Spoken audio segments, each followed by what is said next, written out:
Hello and welcome to our next ACE research review. And today we're looking at how we can best train for muscle growth and what the latest research is showing around the repetition ranges we should use. Should we use high or low reps, which has been an ongoing debate for a while now. So previously, we used to believe, this is the long-held belief, and I remember learning about this as an undergraduate student in my sports science degree, that heavy weights and low reps build muscle, whereas light weight and higher reps build endurance. So that was almost a dogma. And what we want to do today is shine a light on the emerging evidence, and some of it's not so new, some of it's more recent, that actually we can build muscle with both heavy weights, light weights, high reps or low reps. But what seems to matter most is that we train near failure. That seems to be the key take home, that we need to elicit a certain level of fatigue, whether we're using low reps or high reps, to achieve or optimize muscle growth outcomes. So one paper that's worth having a look at is the systematic review and meta-analysis by Lopez et al., where they did a thorough investigation on a large number of studies on what type of training protocol is most effective for hypertrophy. Now, they also looked at strength, but we're going to focus just on the hypertrophy outcomes today. So they compared a lot of studies, so 28 studies, which meant they were actually pulling together 747 adults. So it's a wide range of people. And they looked at different studies that had used different weight training programs with higher reps, weight training programs with lower reps, and conversely, heavier and lighter loads that accompany that. So it was very interesting to look at that. I think it's important to note that the high level of evidence from this paper gives us confidence on the findings because we're not looking at one study in isolation, we're summarizing a large number of them. Now, when it comes to muscle growth, what these researchers report was there's actually no winner. So this doesn't mean that training with heavy weights won't build muscle. It's not the argument, it's not the take home. What it does mean is you've got options. You've got options because there was no load winner. So you can train heavy, you can train light, you can use low reps, you can use high reps. If you're trying to build muscle mass, increase your hypertrophy, you've got options. Think of it as a spectrum rather than that long held belief. And as I said, learning about that as an undergraduate student, we were told that 8 to 12 repetitions is the Goldilocks zone for muscle growth.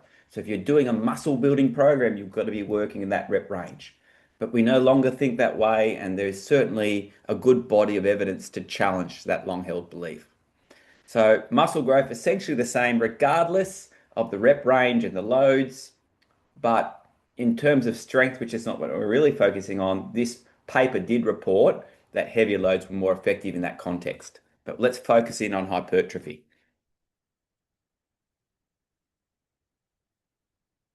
So it isn't just this group of researchers who are promoting this message. In actual fact, I recall reading a paper in 2016 by Stuart Phillips Research Group. Now, if you don't know who Stuart Phillips is, he is a professor of muscle physiology. He writes papers and researches on all things relating to muscle, protein intake. He's done a lot of great work there. And he's also looked at optimizing weight training programs to build muscle. And what his group has concluded, and the paper you should look at was Morton et al., and that's in the reference list in 2016, was what they found when they compared a higher repetition protocol, 20 rep protocol versus a lower one, that fatigue was the greatest equalizer and lifting to exhaustion was key. It doesn't matter whether the weights are heavy or light. What does matter is that you take that set to a certain level of fatigue. So if that's your goal, if we really want to focus in on how to optimize results for muscle hypertrophy, building muscle mass, then what we've got to focus more on isn't the rep range we use, but how much fatigue we create. And that's well summarized here. When we look at a range of studies that have used different protocols, so some studies they've looked at training to complete failure versus training to near failure. So in other words, if I'm doing a bicep curl, I get to a point in the lift where I can't complete the range of motion, flex my elbow and get the bar or the dumbbells all the way up, that's failure.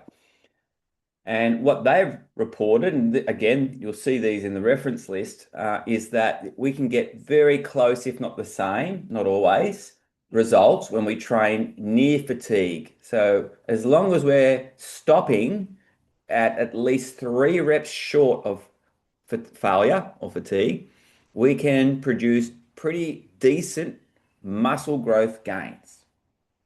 Okay, so that's the key thing that they use those repetition protocols. Sometimes they trained to failure, other groups didn't. They were able to get pretty similar benefits.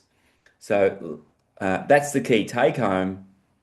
That level of fatigue that you need to induce is at least 3 reps short of failure, somewhere between 0 and 3. Now, it doesn't mean that training to complete failure doesn't have a benefit either. And I think it's important to look at both sides of the coin. And we can see clearly on the graph here that training to failure, for example, produced a 7% increase. Some studies where they've trained near failure get the same result. Other studies not quite as high, but again, pretty close. So there's a range, and that take home is important. Train close. So you have to be within 3 repetitions of fatigue to stimulate muscle growth. So to achieve that, we need a tool, right? Okay, so now we know that the fatigue threshold is at least 3 reps short of failure, and that we could use the reps in reserve chart and process to guide us when we train. How do we do that? Okay, so rather than picking a number of reps you're going to do at a certain weight and think, oh yeah, 10 kilos, 10 reps on a bicep curl, that's about 2 reps short of fatigue. No, you've actually got to go pick up the weight and you've got to complete as many reps as you can, and you stop when you feel as though you've got 3 in the tank, if that's your goal today, or you've got 2 reps. So you actually have to lift the weight and go beyond a target repetition range and continue to lift, and you stop. Rather than stopping at a preset rep range, like 3 sets at 10, I stop at 10 reps. If we use the reps in reserve method, we do 3 sets and we stop when we feel as though we've only got 3 reps in the tank, if that's our goal. Okay, that's the important take home about the RIR method. So your training program will be a little bit different. You will have a repetition range rather than a strict, I'm training 3 sets of 10. It is that on any given day, I might be training at around 12 reps, when my intention usually is 10 reps, but because at 12 reps, here's my 12th repetition, I'm saying, yeah, 1, maybe 2 reps left in the tank. And then if you do it regularly, you'll get more accurate at forecasting when to stop your set. So that's how we apply it. It's a different approach rather than having that really strict go into the gym and do 3 sets of 10 type recipe. Reps in the reserve method, we go into the gym, we do our 3 sets or 4 sets, whatever the prescribed number of sets is for that exercise, but our repetition range isn't preset. We actually have to keep repping out until we reach that threshold, whatever that might be.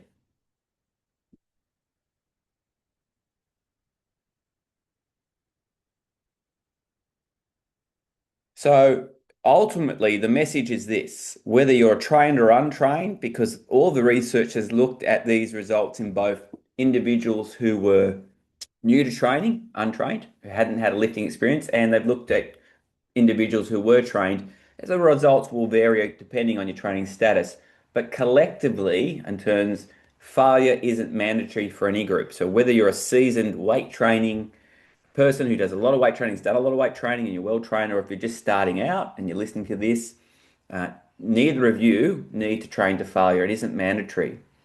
On the flip side, though, training to failure for short periods of time can be important because it will produce hypertrophy.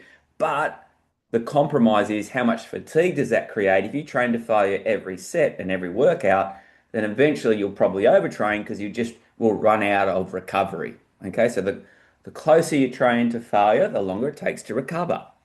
So maybe the better approach is, and you'll see a lot of researchers now playing with this periodization concept of working at different reps and reserves each week. So I might do a cycle where I do week 1, I stop at 3 reps in reserve. Week 2, I stop at 2 reps in reserve. Week 3, I stop at 1 rep in reserve. And then my peak week, week 4, is I'll train to failure just for that week. and then I'll unload. I'll have an unload week, and then I might start that cycle again. So you shouldn't always be training at one level of fatigue. So that is a consistent concept in all weight training, that if you do the same training program and you use the same weights, or you're always training at the same, using the same stimulus, you'll eventually plateau. Okay, so that's why probably the best approach, and to understand this, is that always training to failure isn't mandatory, but at the same time, we don't always want to undertrain either. So work through that repetition range, at least 3 reps in reserve, and then use training to failure sparingly. So that RIR chart can be very helpful for that. And also understand now that we've got enough evidence to be confident that we can recommend training for muscle growth, training to bulk up or to increase your muscle size can be achieved with a spectrum of repetitions. So you can train a bit heavier and with lower reps, you can train a bit lighter and with higher reps. They're all equally effective. So you've got options, and you don't have to stick with one repetition range or one style of sets and reps schemes. So this is the references. So everything I've talked about, you can follow up in these papers and reach out to us if you've got any questions.